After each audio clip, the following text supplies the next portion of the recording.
My children, come closer. Sit near the fire so that the warmth will enter your bones. Today I will tell you about something that holds the heart of our people together, the Ndichie, our ancestors. In Igbo land, we say that death does not end a good man's journey. No. When a man or woman lives well, raises children, and receives a proper burial, the spirit does not wander. It joins the great family of the Ndichie, those who have gone before us, yet still walk with us. The Ndichie are not gods, my children. They are not to be worshipped as idols. They are our fathers, mothers, and forefathers who lived upright lives. They stand between us and Chukwu, carrying our prayers to the Creator.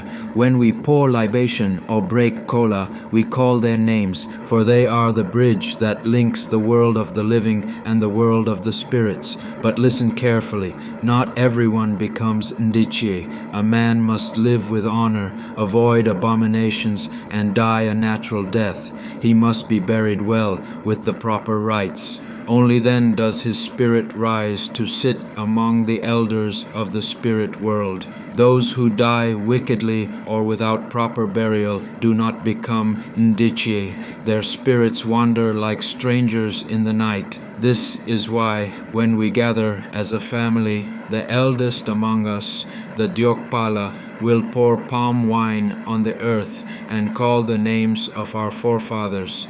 Ndi na Ani, come and stay with us, bless us, protect us, and guide our steps.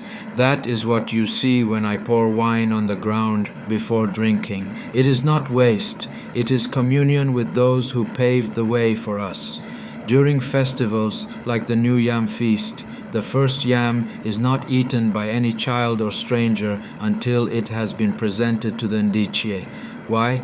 Because they are the ones who gave us the land, the seasons, and the blessings of harvest. Without honoring them, we are like a tree cut off from its root.